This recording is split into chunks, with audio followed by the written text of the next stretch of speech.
Hello dear student, welcome to our new session. In this session we'll start next chapter, that is Newton's laws of motion, or simply we can say laws of motion. So in this chapter dear student, basically we are dealing about forces, what actually force is. In previous chapter we'll deal all the basic applications acquired by body when it is in motion. Like if a body is in motion, it acquires some distance, it travels some distance, it acquires some velocity, it acquires some acceleration, it acquires some displacement. So lots of things will be covered in previous chapters, that is kinematics. Now we'll start with laws of motion. In this chapter we'll study all about forces. So remember, in this chapter we'll discuss only about force, which is basically cause of motion. Why motion takes place? Because if we are applying some force on body, then the body we can say body comes in motion. So this chapter is purely related about force. In this chapter we'll deal each and everything about force. So very first thing, what actually forces are? So first thing, if we are applying a force on any object, it comes in motion or it is in motion, then it comes to rest. This is the basic introduction of force. So we can say that if you want motion, then you have to apply some force. Or we can say if body is already in motion and you want to stop the body, then also you have to apply some force. Similarly, if you want to change the direction of motion, again you have to apply force on body. So basically this chapter is discussion about forces. So first thing, remember my dear student, is force is nothing but a vector quantity. So it is a vector quantity. So what vector quantity implies? Vector quantity implies it have both magnitude as well as direction. So we can say forces has magnitude as well as direction. So I'll write here force have magnitude as well as direction. Force is a vector quantity, so force have magnitude as well as direction. Moving forward my dear student, see, in our topic we have two types of force. First is contact force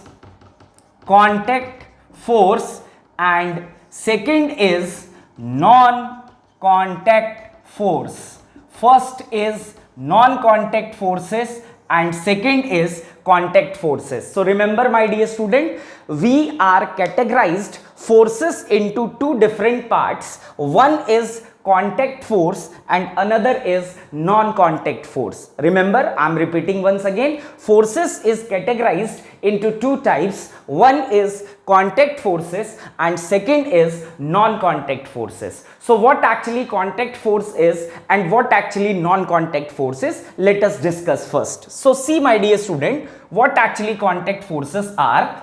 So if the forces can take place, if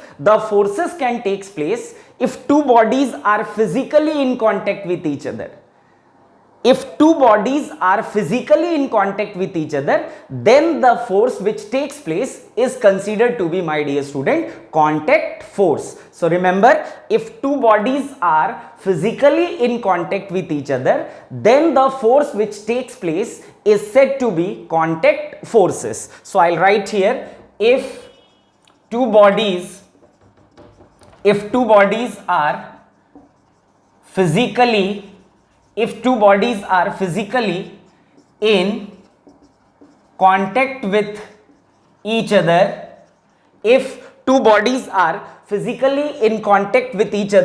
then the force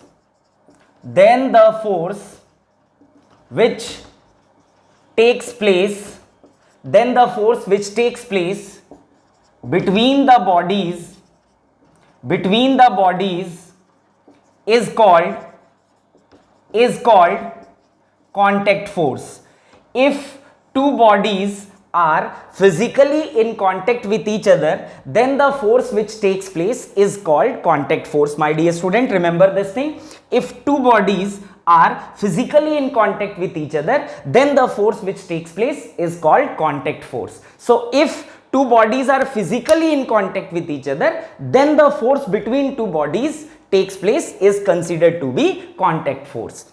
Moving forward, my dear student, talking about non-contact force. So what actually non-contact force is? If two bodies are in physically contact with each other or not in physically contact with each other, then the force is still the force which takes place between the bodies, then the force is categorized into non-contact force. So I'll write here, if two bodies are in physically contact with each other or not in contact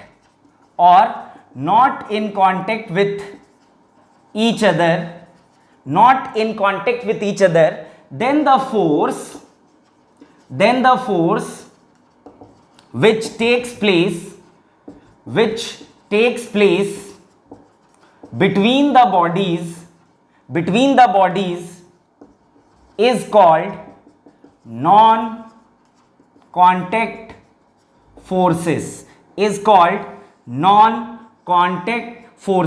So I'll write here, if two bodies are in physically contact with each other or not in contact with each other, then the force which takes place between the bodies is called non-contact forces. So my dear student, force is basically basic need of motion or stopping motion or to change the direction of motion, and force is categorized in two different types. First is contact forces and second is non-contact forces. So if I am talking about contact forces, then if two bodies are physically in contact with each other, then the force which takes place, then the force which acquired between the bodies are called contact forces. Similarly, if I am talking about non-contact force, so if two bodies are physically in contact with each other or not in contact with each other, either they are in physical contact with each other or not in physical contact with each other, still the force which takes place is called non-contact forces. So remember, dear student, we are categorized forces into two types. One is contact force and second is non-contact force. And remember one thing, either the force is contact force or non-contact force, it always be a vector quantity. It implies it carry both magnitude as well as direction. So moving forward, I'll make a list of contact force and non-contact force what we deal in this chapter. So my dear student, moving forward, we are now making a list of contact force and non-contact force which we deal in this chapter. So write down contact forces.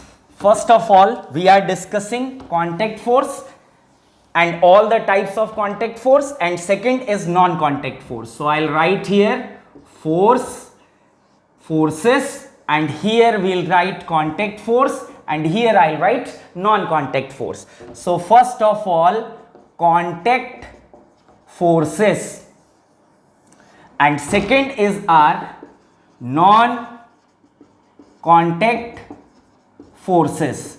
First is contact force and second is non-contact force. So my dear student, in contact force we'll discuss very first force called normal reaction force. First type of contact force is normal reaction force. Remember, I am writing example of contact force. Writing the example of contact force. So first force is normal reaction force. Second is tension force. Third is spring force. Fourth is friction fourth is friction. So in this chapter we'll discuss four types of contact forces. There are so many forces which are example of contact force, but in first year we can deal only these four types of contact forces. First is normal reaction force, second is tension force, third is spring force, and fourth is our friction. Moving forward, my dear student, if we are discussing about non-contact force, then there are lots of non-contact forces, but in first year we can only deal with one non-contact force called weight of the body. Weight of the body. Remember, weight of the body. So here weight is nothing but non-contact force. Remember, my dear student, there are two different things. One is mass and second is weight. Mass is scalar quantity, but as we know, weight is a type of non-contact force and force is a vector quantity. So weight is also a vector quantity. And remember one thing, my dear student, if I'm talking about mass, then mass is property of body, but weight is a kind of force. These are two different things. Lots of students cannot understand these two difference between mass and weight. Remember, mass is scalar quantity, it is a property of body, and weight is a force which is categorized in non-contact force. Mass is a scalar quantity, but weight is a vector quantity. So what actually weight is? If a mass of body is m, let's suppose, my dear student, mass of body is m, then its weight is mg. If we can multiply g, that is acceleration due to gravity, with mass, then it will be converted into weight. Remember this thing. And weight is a kind of non-contact force. So second thing I'll write is weight is a vector quantity. Remember this thing, weight is nothing but a vector quantity. Why it is a vector quantity? Because it is a force, and force is considered to be a vector quantity. So weight is a vector quantity. Now if weight is a vector quantity, then its then its magnitude is mg, and vector quantity carry both magnitude as well as direction. So we can say the magnitude of weight is mg and its direction is always vertically downward. So I'll write the direction of weight. The direction of weight is always vertically downward. The direction of weight is always vertically downward. Remember, my dear student, if the mass of body is m, then its weight is mg. Weight is a non-contact force, so it is a vector quantity, and if any vector quantity is there, then it carry both magnitude as well as direction. So magnitude of weight is mg and its direction is always vertically downward. So we can, in a first year, we can only deal with one non-contact force, that is weight of the body. There are lots of more non-contact forces are there, like electrostatic force, which is present between the charges, like gravitational force, like magnetic force. These forces are example of non-contact forces, my dear student, but in first year we can only deal with one non-contact force, that is weight of the body. So remember, mass and weight, these are two different things. Mass is the property of body, it is a scalar quantity, but weight is the vector quantity and its magnitude is mg. If any body carry mass m, multiply it with acceleration due to gravity, which is represented by g, it is converted into weight and it always acts vertically downward. So remember this thing, weight is a vector quantity and it always acts vertically downward. If body of mass m, then its weight is mg and it always acts vertically downward. So in this chapter or we can say in whole first year, we can deal with 4 types of contact forces and only 1 type of non-contact forces. I hope you all understand what is contact force and what is non-contact force. If 2 bodies are physically in contact with each other, then the force which takes place between the bodies are called contact force, and if bodies are not in contact with each other, or we can say in contact with each other, like if I am above the earth surface, still mg is acting. Mg means weight is acting and it always acts vertically downward. So if I am above the earth surface, then earth and my body is not physically in contact with each other, still weight is acting. That's why weight is a non-contact force.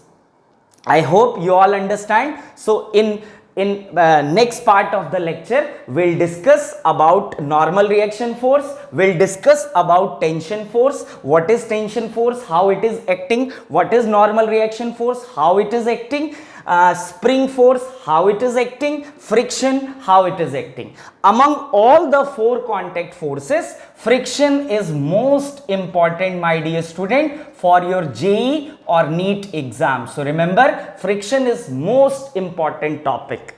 And for non-contact force, we have only one example of non-contact force which will deal in first year, my dear student. It is weight of the body. So if mass of body is m, then its weight is mg, which always acts vertically downward. So we'll start with single forces which is in favor of contact force. So write down, I hope you all write it down. So write down first example of contact force, that is normal reaction force. Now see how normal reaction force is acting on body. How will understand the normal reaction force? We'll discuss in this part of the lecture. So write down normal reaction force. Normal reaction force. Normal reaction force. I'm talking about normal reaction force, my dear student. So write down normal reaction force. Normal reaction force. See, first thing about normal reaction force, as it is a kind of force, so normal reaction force is a vector quantity. So I'll write here normal reaction force. Normal reaction force is a vector quantity. Normal reaction force is a vector quantity, my dear student. Remember this thing, normal reaction force is a vector quantity, and if it is a vector quantity, then it carry both magnitude as well as direction. And normal reaction force is an example of contact force. Normal reaction force only takes place if 2 bodies are physically in contact with each other. So I'll write next point, normal reaction force. Normal reaction force can takes place if 2 bodies are physically in contact with each other. So if 2 bodies are physically in contact with each other, then the force which takes place is called normal reaction force. So I am making normal reaction force. See, let's suppose this is a body and this is another body, my dear student. We have 2 different bodies. Let's suppose A, and this body is considered to be B. Let's suppose the mass of A body is m1 and mass of B body is m2.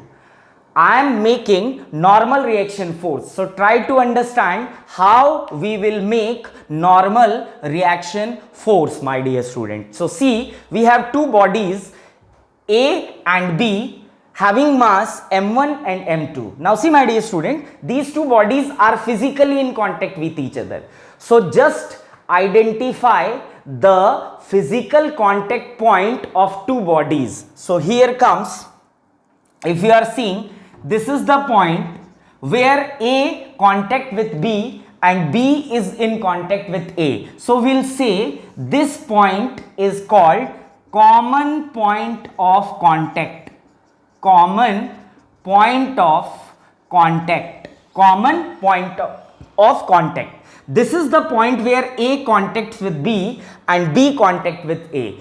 Other than this point, no other point is there on where A and B comes in physical contact with each other, my dear students. So next step, after getting common point of contact, draw a tangent with reference by taking reference of common point of contact. So I'll make a tangent by taking reference of common point of contact. This is the way how we'll make a tangent. So this tangent is for A as well as for B. So we'll say this line is called common tangent.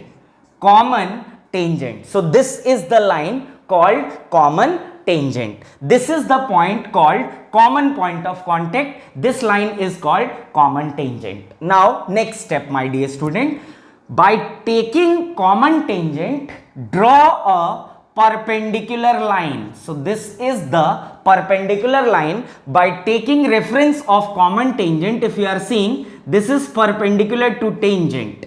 So the line which is perpendicular to tangent is called normal line, my dear student. Remember this thing, the line which is perpendicular to tangent is considered to be normal. So this is a common tangent and this is normal. So why we can say this is normal? Because this line is making angle 90 degree with the tangent. So what we'll do? Step 1, identify the point of contact between the bodies. Second point, by taking reference of point of contact, make a tangent. After making tangent, draw a perpendicular line. That perpendicular line which is perpendicular to tangent is said to be normal. So this line is called normal, this line is called tangent. Moving forward, my dear student, a force which lies on this normal line is called normal reaction force. So here comes your normal reaction force. So normal reaction force lies on normal line. So this is your normal reaction force. So I'll make it normal reaction force on A due to B. I'll write here the force which lies on line of normal, the force which lies on line of normal is called normal reaction force. The force which lies on line of normal is called normal reaction force. So this is basically normal reaction force which is acting on A applied by B. So what we pronounce? NAB. NAB means normal on A due to B. That is, force is acting on body A applied by body B. We will pronounce NAB as normal on A due to B. That is, normal force is acting on A applied by body B. Remember one more thing, my dear student. We know that every action there is equal and opposite reaction. So if B apply normal on A, then A also apply normal on B. The magnitude of both the forces is same, but its direction is opposite. So we'll make one more normal in this direction and we'll say this is normal on B due to A. So I'll write here NBA. So NBA means normal on B due to A. Normal on B due to A. So this is basically NAB and NBA. NAB means normal on A due to B and NBA means normal on B due to A. It implies that normal reaction force is acting on A applied by B. Similarly, normal reaction force is acting on B applied by A. Remember one thing, force never exists single. Force is always present in pair. If you are applying force on any body, then the body is also applied force revert you back opposite in direction but equal in magnitude. So I'll write here, note, forces always exist in pair.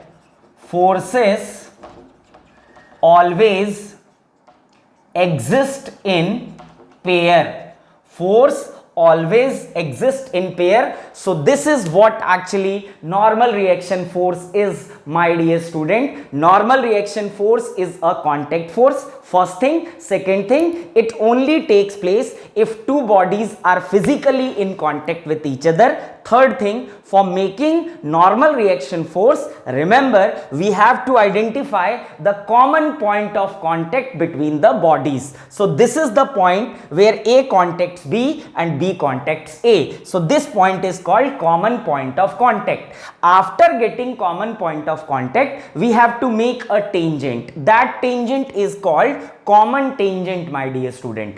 After making common tangent, draw a perpendicular by taking reference of tangent. That perpendicular is called normal, because any line which is perpendicular to tangent is called normal. So the force which exists in this normal line is called normal reaction force. So normal on A due to B and normal on B due to A, because every action there is equal and opposite reaction. Remember one thing, force never exists single form. Force always exists in pair. If any body is applying force on any body, then that body returns in opposite direction but equal in magnitude by applying another force on that body. So this is all about, my dear student, normal reaction force that takes place between two bodies if they are in physically contact with each other.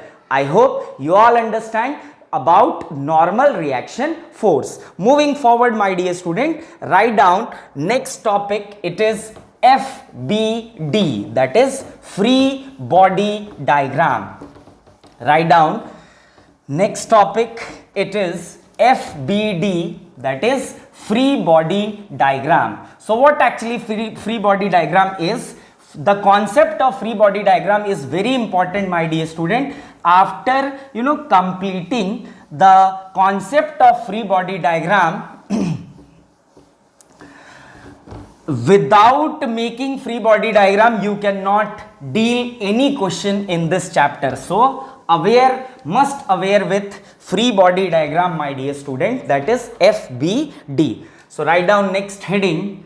It is FBD, that is free body diagram. So I'll write free body diagram means FBD. Free body diagram, FBD. So free body diagram is nothing but presentation of all the forces which is acting on body. So write down the definition of free body diagram. It is the presentation of all the forces acting on the body.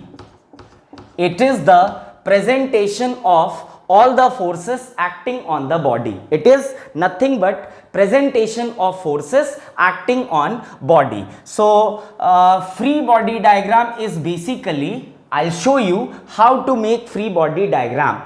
Let's suppose a person is standing here whose mass is m, my dear student.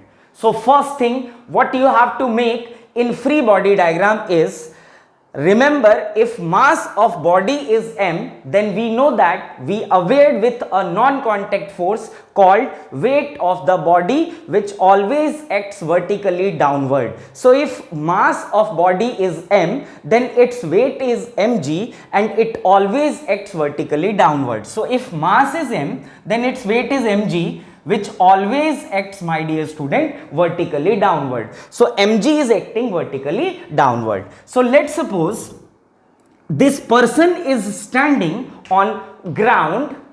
So person and ground, is in physical contact with each other. So I already tell you that if two bodies are in physical contact with each other, then there must be a force which takes place between the bodies. That force is called normal reaction force. So see, the person is applying a force on earth that is equal to weight of the person. That is equal to weight of the person, and this force is vertically downward. So earth can also apply a force to person. That force must be countered this mg. So if mg is vertically downward, then the force which is applied by earth on body must be opposite to weight of the body. It means it must be in upward direction, and we know that the force which takes place when two bodies are in physically contact with each other is called normal reaction force. So in this direction there is a force called normal reaction force. So normal reaction force can take place in upward direction, because I already tell you, my dear student, force can never exist single. Force is always exist in pair, first thing, and second thing, every action there is equal and opposite reaction. So if person is applying force on earth, that is weight, then earth can also apply a force to counter this mg in upward direction, and that force is called normal reaction force, because we know that if two bodies are in physically contact with each other, then the force which takes place between the bodies is called normal reaction force. So normal reaction force is in upward direction and mg is in downward direction. Second thing, let's suppose I am standing here, my weight is m, then my mass is m, then my weight is mg, which acts vertically downward. I am applying force mg on earth. Earth can counter that mg in upward direction on me. That force is called normal reaction force. Now let's suppose one person is pulling me in this direction and one person is pulling me in this direction. So two more forces are there. So let's suppose one person is pulling in this direction and another person is pulling in this direction. So this direction, along this direction there is a force F1. Along this direction, let's suppose a force F2. So this is all about the forces which is achieved by this body when the body is standing. One is mg, which is called weight of the body. Second is normal reaction force. This side F1 and this side F2. So this is all about all the forces which is experienced by the person. So this diagram is called free body diagram, because in this diagram we will present all the forces which is acting on body, which is experienced by body, that is weight of the body, normal reaction force, F1 and F2. So this is how we'll make free body diagram, my dear student. Remember, in free body diagram we'll draw all the forces which is acting on body. If you'll skip even a single force, then the question gets wrong. So let's make some free body diagrams under different circumstances. So let's suppose, my dear student, try it by your own. Pause the video and make the free body diagram by your own, then play again the video and check whether you will make correct free body diagram or wrong free body diagram. So let's see. I'll making an example. Let's suppose we have a rod like this, another rod is there like this. Let's suppose the mass of this rod is m1 and mass of this rod is m2. So we are making the free body diagram.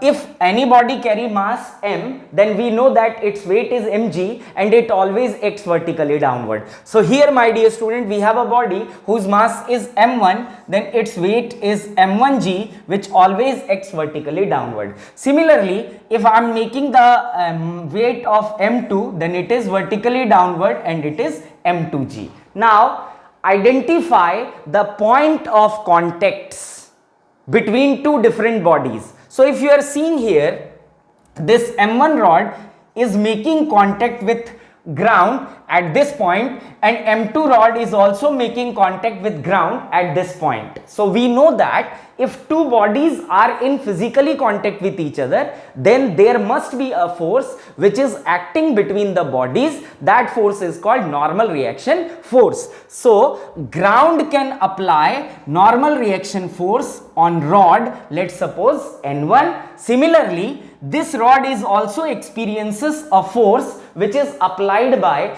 ground in form of normal reaction, let's suppose it is N2. Now next thing is, see, this is the point where these two rods are in contact with each other. So this is the common point of contact where first rod meets second rod and second rod touches first rod. So at this point, let's make a tangent, and with tangent we'll draw a perpendicular in both direction. So this rod, let's suppose this is A and this rod is B. So we'll say this is normal on A applied by B. Similarly, normal on B applied by A, because we know that every action there is equal and opposite reaction. If B rod is applied normal on A, then A also applied normal on B. So this is free body diagram of this structure. Count the forces: 2, 3, 4, 5 and 6. So in this structure, my dear student, 6 forces are existing, and this is called free body diagram. Remember, if you will skip single force, then the question is wrong by you. So remember, my dear student, you have to aware with all the forces which takes place between the bodies or which acting on the body. Moving forward, my dear student, let's make another free body diagram. Let's suppose we have this kind of structure. Let's suppose we have a stone and a rod which is, in contact with stone and in ground. Let's suppose like this. Let's suppose mass of this stone is M1 and mass of rod is, my dear student, M2. One more thing that you have to aware with is number of point of contacts with other body is equal to number of normal reaction force. You have to count from how many points the body is in contact with other body. You have to make equal to that in case of normal. So moving forward, if we are seeing here this body carry mass M1, then its weight is vertically downward and it is M1g. Similarly, weight is M2g. Now see, this stone is in contact. The stone is in contact in two different points. So one point is this and other point is this. So this is common point of contact. Make a tangent. Common point of contact. Make a tangent. So apply a normal. See, the earth, the stone is applying normal on earth in vertically downward. The earth is also apply a force called normal reaction force opposite to the direction of weight. Let's suppose it is N1. Similarly, if we are seeing the rod and stone are in contact with each other, so in this direction, let's suppose N2 is acting.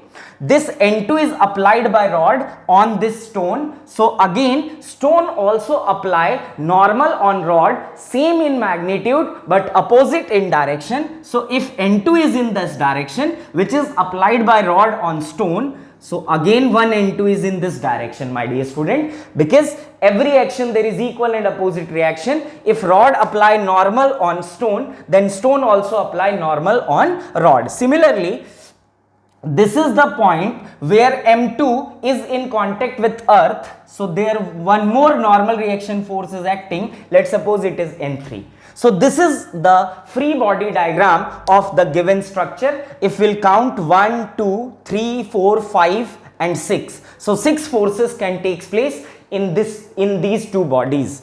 Moving forward, my dear student, let's make another free body diagram. So let's suppose we have a container in which two stones is present. Let's suppose mass of first stone is M1 and mass of second stone is M2. and we have to make the free body diagram of given situation. So first of all, you have to make weight of the body, which always acts vertically downward, my dear student. So this stone carry mass m1, then its weight is m1g, which acts vertically downward. Similarly, m2g, which acts vertically downward. Now see, this m1 is in contact, this m1 is in contact with three different parts. First this point, second this point, and third this point. So let's make a tangent. With common tangent, I'll make a perpendicular n1, I'll make another perpendicular n2. This is tangent, so I'll make this as n3, and every action there is equal and opposite reaction. So if this m2 is applying some normal on m1, then m1 also counter this n1, n3.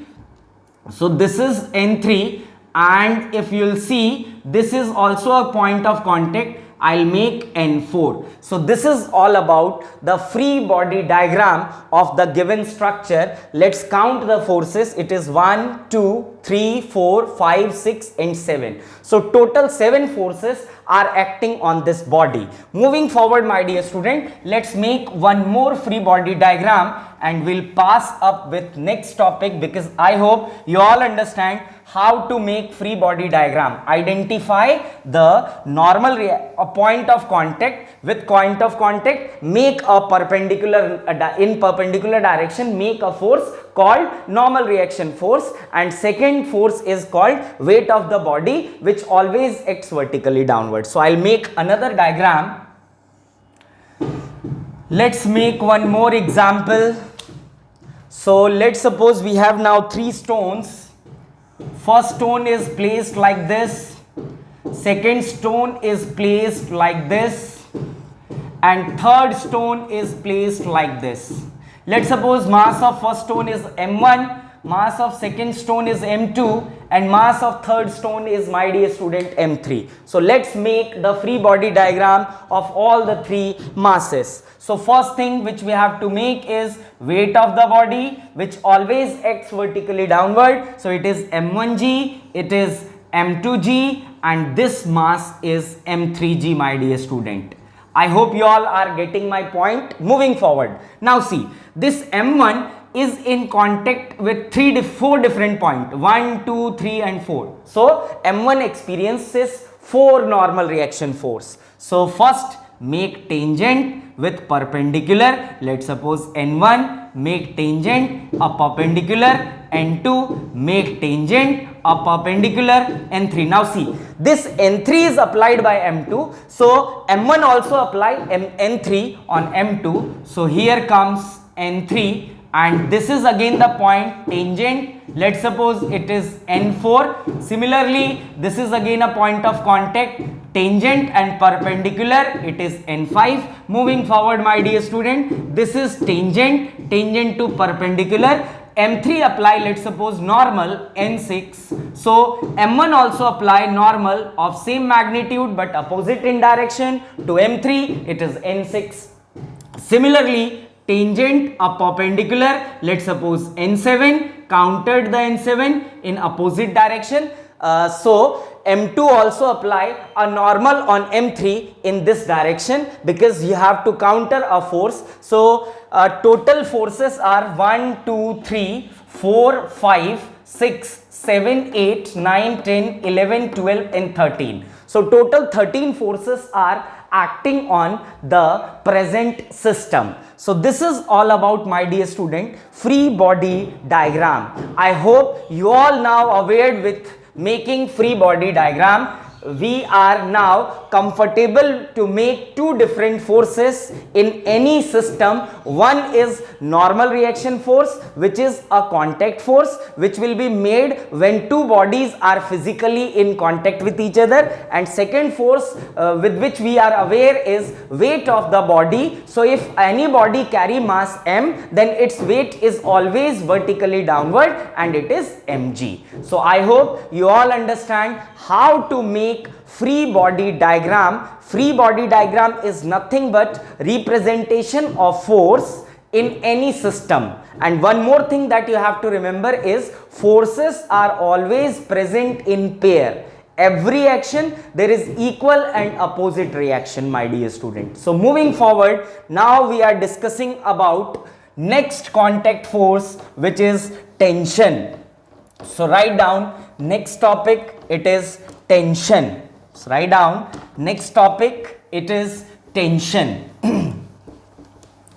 Tension. So tension is nothing but a contact force. Remember, tension is nothing but a contact force. First thing we have to write is about tension is a contact force. First thing that we have to write is tension is a contact force. So if tension is a contact force, then it is a vector quantity, my dear student. So I'll write here about tension. So first thing about tension is it is a contact force. It is a contact force. It is a contact force. Second thing is it is a vector quantity, because it is a force and force is a vector quantity. So tension is also a vector quantity. It is a vector quantity which depends on magnitude as well as direction. It is a vector quantity which depends on magnitude as well as, my dear student, direction. It is a contact force. Remember, tension is a contact force. It only takes place if two bodies are in physically contact with each other. Moving forward, third very important point is tension is present. So tension force is present only on rope, string and on wire. You have to remember this thing. Tension force is present on rope, string or in wire. So you have to remember this thing. Tension force is always present on rope, string or in wire, my dear student. Tension is present on rope, string or in wire. Next very important point is tension force is always a pulling force. Tension force is always a pulling force. Tension force, my dear student, is always a pulling force. See, actually with the help of rope, let's suppose we have a body of mass m and a rope is connected with this body, and I am here, I am only apply if with the help of this rope I am applying force on this body, I am directly in contact with rope, I am not directly contact with this body. So I am applying force on rope and rope is applied force on this body. That force is called tension, which is present in this rope. So my dear student, with the help of rope or string, you cannot push anybody.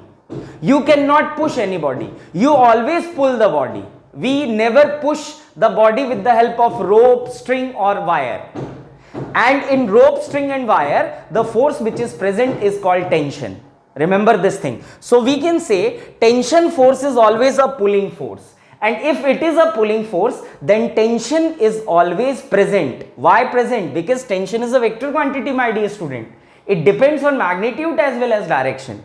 So direction is very important. So remember one thing, tension is pulling force, and if tension is pulling force, then it is made always away from the body. Away from the body. If we'll make towards the body, if I'll make tension towards the body, it implies tension is pushing the body, which is not possible. Remember this thing. Tension never pushes the body. With the help of tension, we can only pull the body. So remember one more thing, this is wrong. So remember fifth point, tension is always marked away from the body. Tension is always marked away from the body, my dear student. You have to remember this thing. First thing about tension is a contact force. Second, it always if it is a force, then it is a vector quantity which depends on magnitude as well as direction. Third thing which is very important is tension force is always present on rope, string or in wire. Tension is present on either in rope or in string or in wire. Fourth very important point is tension force is always a pulling force, my dear student. With the help of rope, we cannot push anybody. We always pull the body. So if tension is a pulling force, then always remember tension is made always away from the body, because tension is a force, my dear student, whose direction is very important. So remember this thing. That tension is always marked away from the body. So write down this all these concepts, then we'll move forward, my dear student. So write down. Hello. हाँ sir. Hello. Okay, मैं देख लेता हूँ.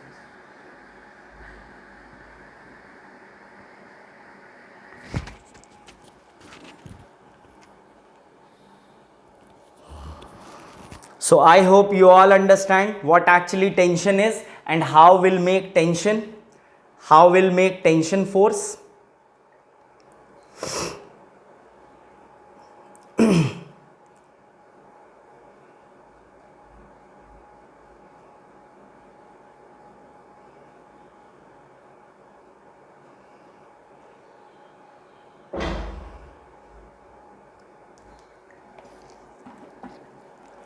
So moving forward, my dear student, let's make free body diagram of tension. So write down free body diagram of presentation of tension. Free body diagram of presentation of tension. So let's start making presentation of tension in form of free body diagram.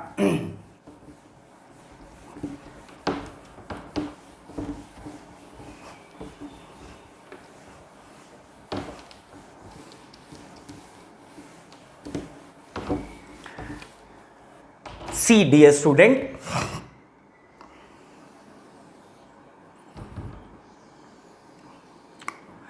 let's suppose this is ceiling and a rope is there. With this rope we have a body of mass m.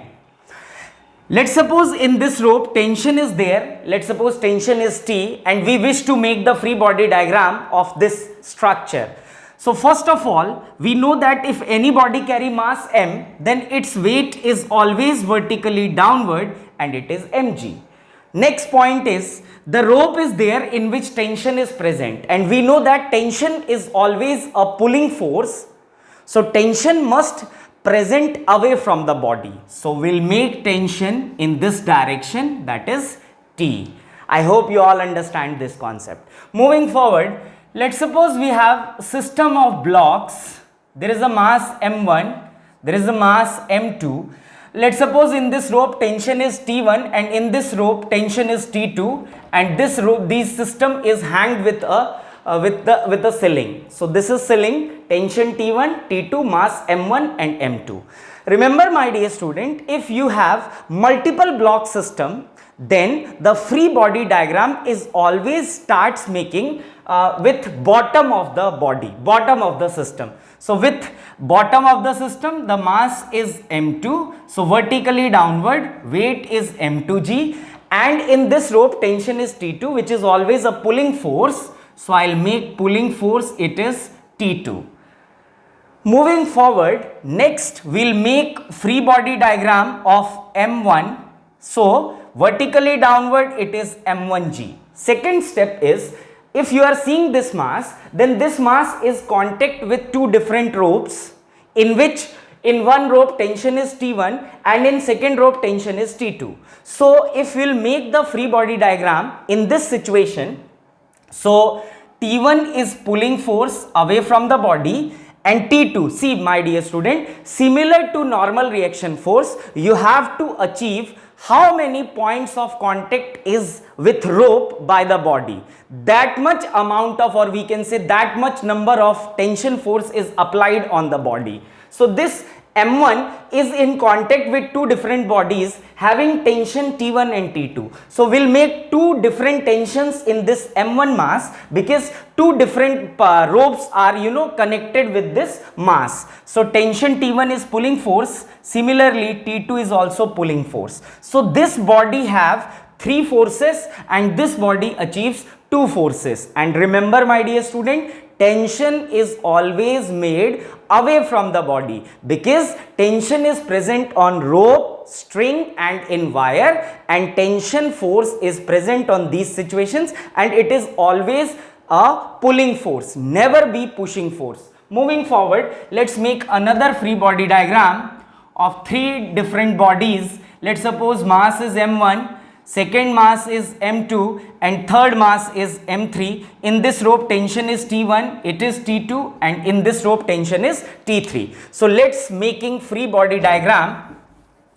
If I'll make free body diagram from down of the body, because always remember this thing that if you have multiple blocks, then start making free body diagram with the bottommost body. So this is M3. So this is our M3, vertically downward it is M3G, and with this M3 rope is connected having tension T1. So in rope the tension is present and it is always a pulling force which is made away from the body. So this is the direction of T1. Remember, if you will make wrong direction of forces, then whole question will be wrong. Moving forward, if I am talking about M2 mass, then it is vertically downward M2G, and this M2 is in contact with two different ropes carry tension T1 and T2, and we know that tension is a pulling force which always made away from the body. So I'll make T1 pulling force and T2 again pulling force.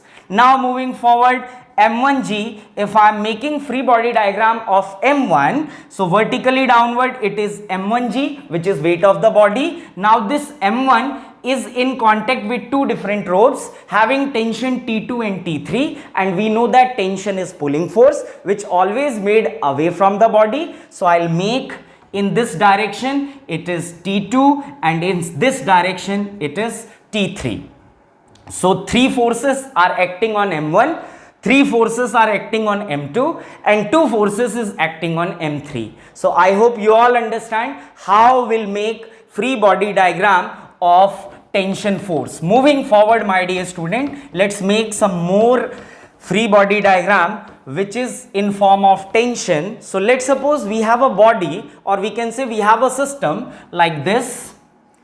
Let's suppose a rope is there, a mass is connected with this rope, another rope is there. Let's suppose in this rope tension is T1 and in this rope tension is T2. Let's suppose this rope is making angle theta with this line. So we have to make the free body diagram of this situation. So we know that the body carry mass M, then its weight is mg, which always acts vertically downward. Second thing you have to see is there is a rope which is in which tension is T1 and in this rope tension is T2, my dear student, and we know that tension is a pulling force. So we have to make the T2 and T1. So this is T2 and in this direction T1 is acting. But if you will see, this T1 is a kind of force. If this angle is theta, then this angle is also theta, and T1 is acting like this. And we know that force is a vector quantity, and if any vector quantity is making some angle, then we have to split its component, and we know that every vector carry two different components. One is cos, second is sine. Cos component is always lies on that line with which angle is formed. So T1 is making with this line, so cos component must present in this line. It is T1 cos theta, and is this direction, it is T1 sine theta. So this is another form. See, I am repeating once again. If this angle is theta, then this angle is also theta. And remember, tension is a kind of force, and force is a vector quantity. So if any vector quantity makes some angle, then we have to split its component. So one component is this direction, it is t cos theta. Another component is in this direction, it is t sin theta. So t cos theta, t sin theta, T2 and mg. It implies 1, 2, 3 and 4. 4 forces are acting on the given system. Moving forward, my dear student, let's practice 2 more free body diagram which is related to tension.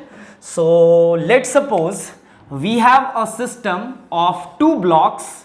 It is like this, one having mass m1, another having mass m2. There is an angle, let's suppose it is theta, and in this rope, let's suppose tension is T1, in this tension is T2, and in this rope tension is T3. So if multiple blocks are there, remember you have to start with bottommost block. So if I am making free body diagram with bottommost block, then what happens? See my dear student, this is m2. So m2 is this. If m2 is mass, then its weight is m2g, and with this m2, a rope is in contact, and in this rope tension is T1, and tension is always a pulling force. So T1 is pulling force, it will be acts like this. Moving forward, if I am talking about m1, this is m1 body, its weight is m1g, and now see, this m1 is in contact with 3 different ropes, my dear student. So 3 tensions are acting on this m1. Similarly, in this rope tension is T3, and if you are seeing here, this tension is not present on x-axis or in y-axis. This is in between x and y. So if this angle is theta, then this angle is also theta. Now we have to split its component. So one component of T3 is in this direction, it is T3 cos theta. Another component is in this direction, it is T3 sin theta.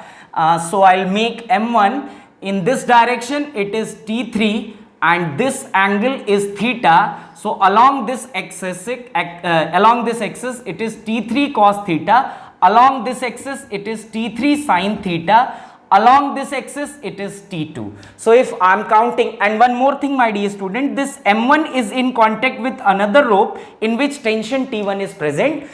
So T1 is in downward direction because tension is always a pulling force. If you will make T1 opposite to this direction, then it shows that tension is pushing. So tension is not a pushing force, my dear student. Tension is always a pulling force. So I hope you all now aware with how we'll make tension on the rope. Moving forward, my dear student, let's practice spring force. How to make spring force? So write down next heading, spring force. Moving forward to next heading, it is spring force. Spring force.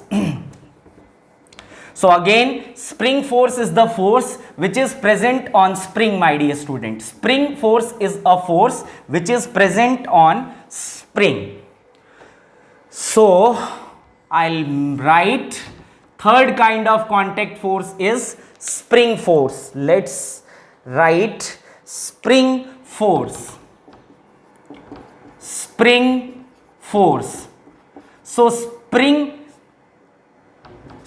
force is the force which is present on spring. I'll write it about spring force. So spring force is a force which is present on spring. The force which is present on spring is called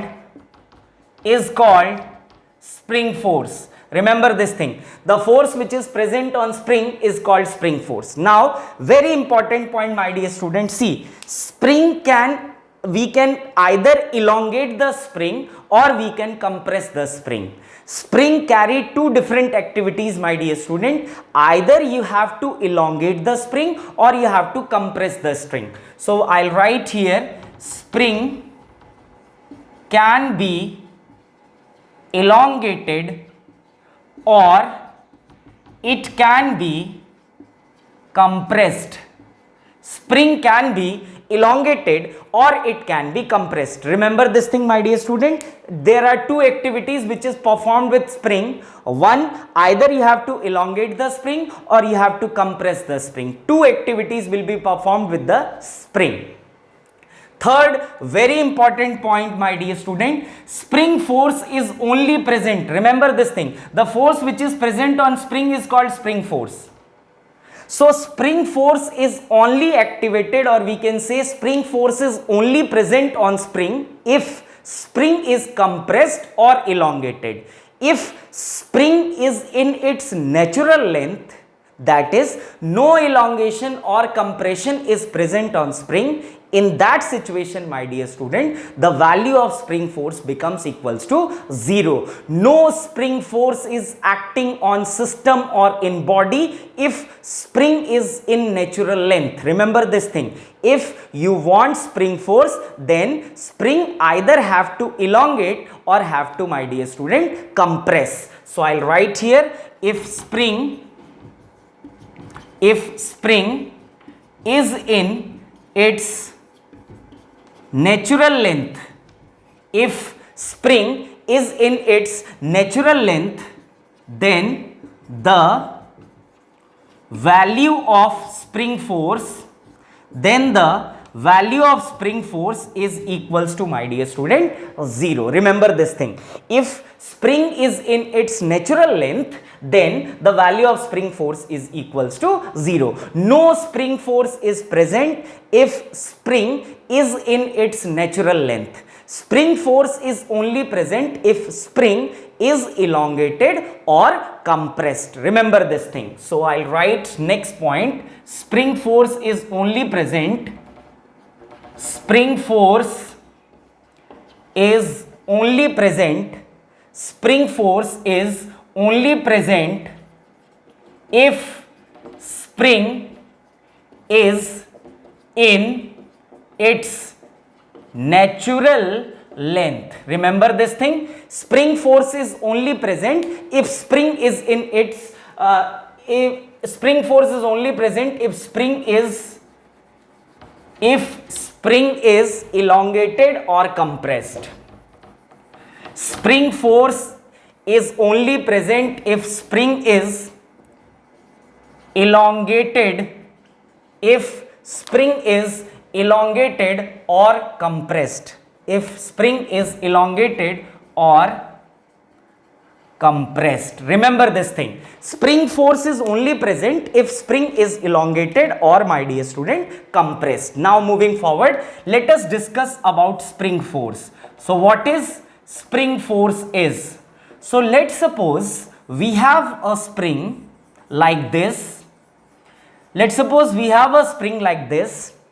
Let the length of spring is L, and there is a term called spring constant, my dear student. So let's suppose spring constant is K. So either we have to elongate the spring or we have to compress the spring. So the spring force is equals to Kx. Remember, the value of spring force is Kx, where K is spring constant and X is elongation or compression. I'll write here K is nothing but spring constant and X is elongation. We can say elongation or, my dear student, compression. Elongation or compression. Remember this thing. There are two different things. The value of spring force is Kx, where K is spring constant. Remember this thing. And X is nothing but elongation or, we can say, compression. So X is elongation or compression and K is nothing but spring force. So the value of spring force is Kx. K is spring constant and X is elongation or, we can say, compression. I hope you all understand. Remember, 2-3 points are very important. First point, that the force which is present on spring is called spring force. Second point, if spring is in its natural length, then the value of spring force is nothing equal to 0. Next, the value of spring force when it is either elongated or compressed, either it is expanded or compressed, the value of spring force is nothing but F is equals to Kx. Now moving forward, my dear student, one very important point is spring always wants to be in its natural length. The very important statement is spring always want to be in its natural length. Write down in form of note, spring is always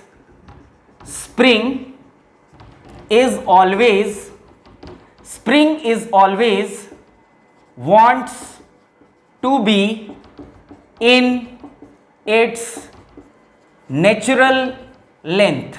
Spring always wants to be in its natural length, my dear student. So the direction of spring force is according to that way. So let's suppose if spring is elongated, I'll write here, let's suppose we have a block of mass m, the natural length of spring is L and spring constant is K. So if we will extend the spring, I mean elongated the spring by a distance of x, let's suppose there is a elongation in spring and the elongation is x. Now we know that the spring value of spring force is nothing but Kx. Now see what I'll write, spring always wants to be in its natural length.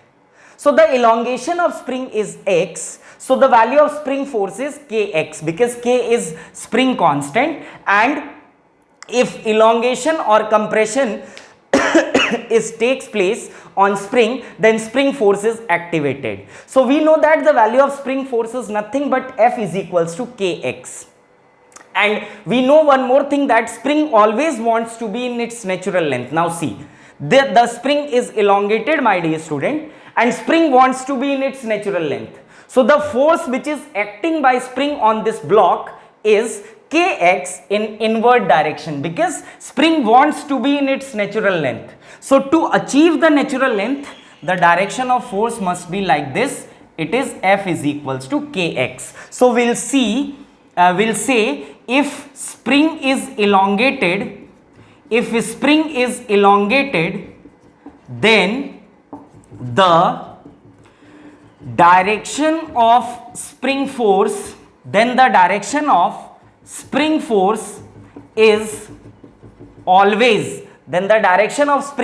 is always inwards.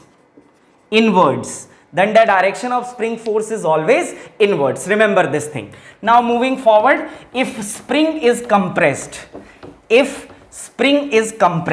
let's suppose I'll compress the spring, then let's see what is the direction of spring force. So let's suppose I'm compressing the spring. Let's suppose another situation is like this.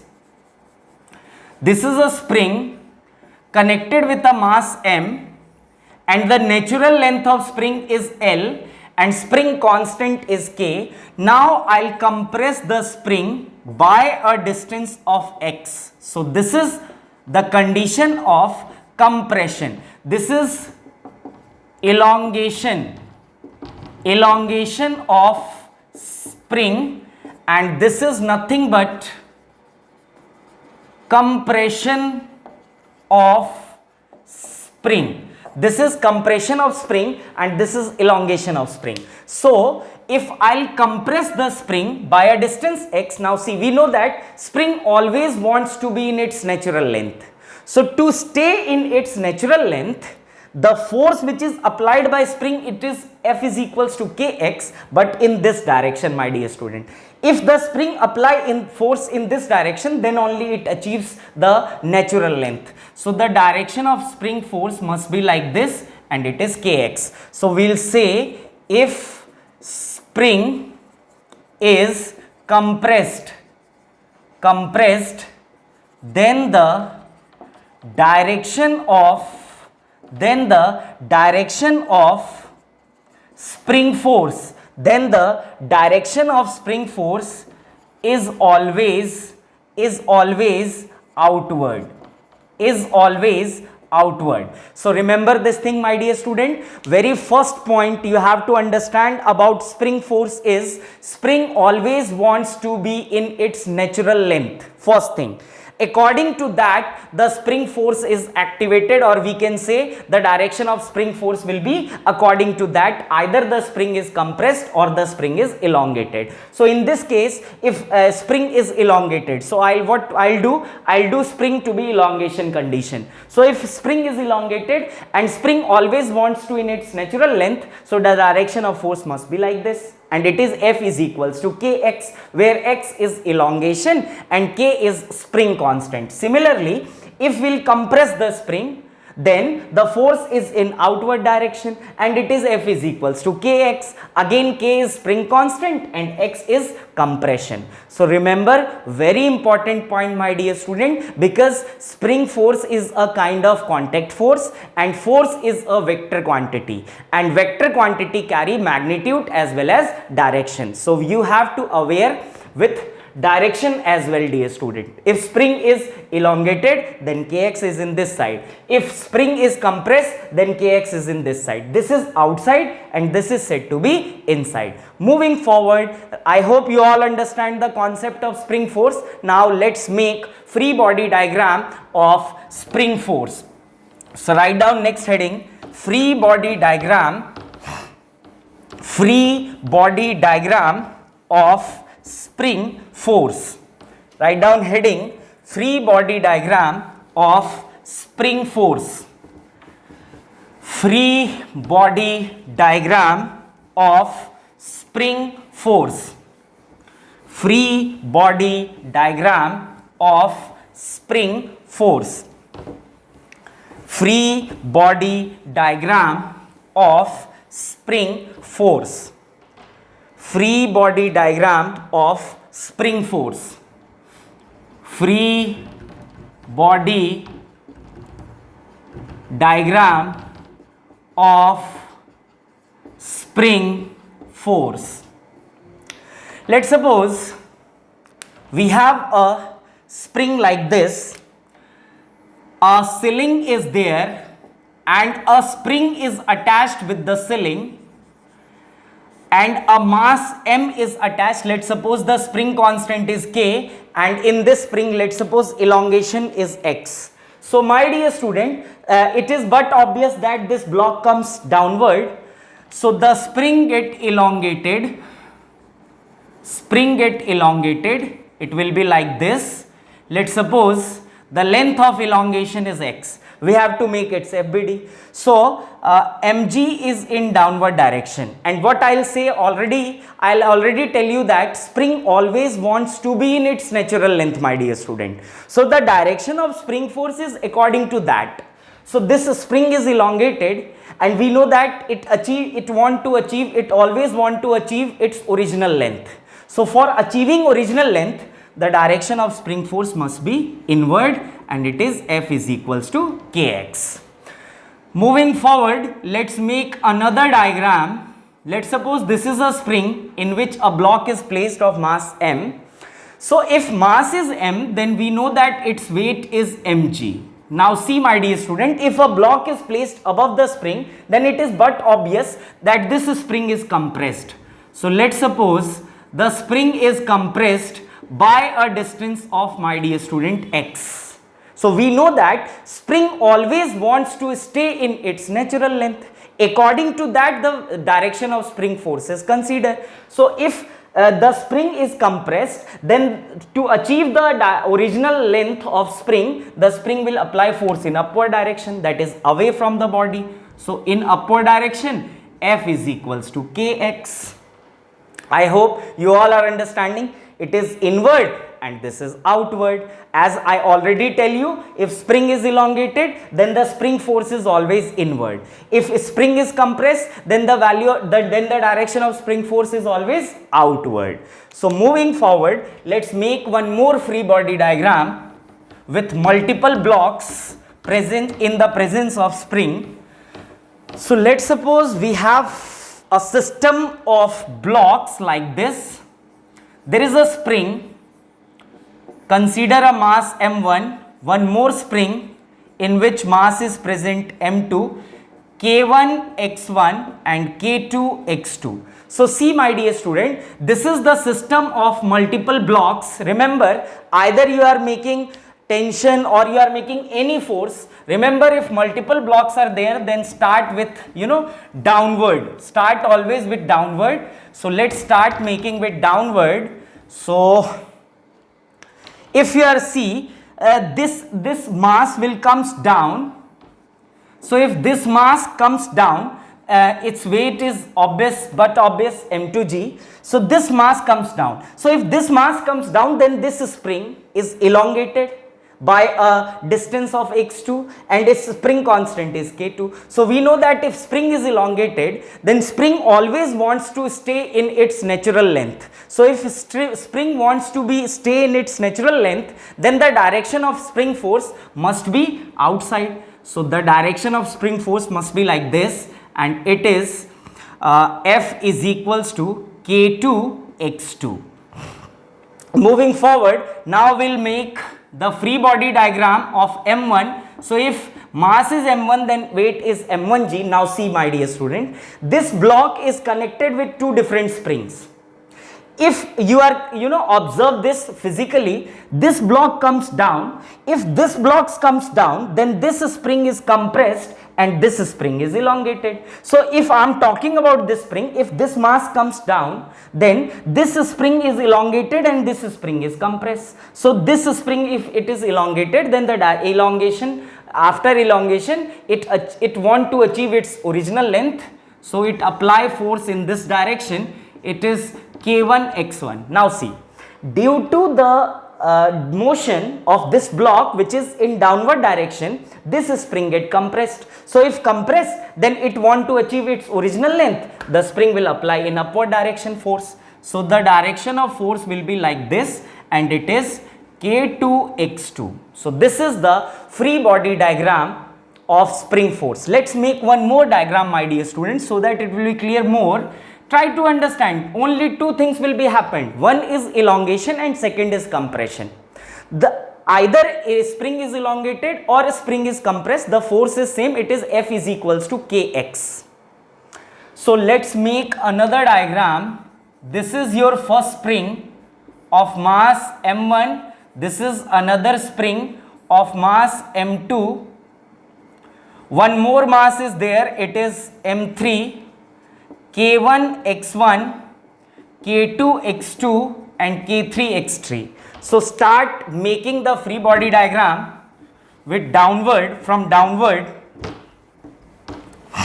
So if multiple blocks are there, then start making free body diagram with below. So it is M3. So if mass is M3, then weight is M3g. Now we know that if this mass will be going down, this spring is elongated, and if spring is elongated, then spring wants its natural length, so the direction of spring force must be upward. So it is K1 x1. Moving forward, let's make FBD of M2. So mass is M2, then its weight is M2g. Now see, if I am talking about M2, then this M2 will comes down. So if M2 comes down, then this spring is elongated and this spring is compressed. So if this spring is elongated, then this spring will apply force in upward direction on this mass, because the spring always wants to stay in its natural length, my dear student. So this direction of force is K2 x2. If this mass comes down, then this spring is compressed and it wants to stay in its natural length. It apply force in upward direction. It is K1 x1. So three forces is there, two forces is M3. Now we'll move to M1.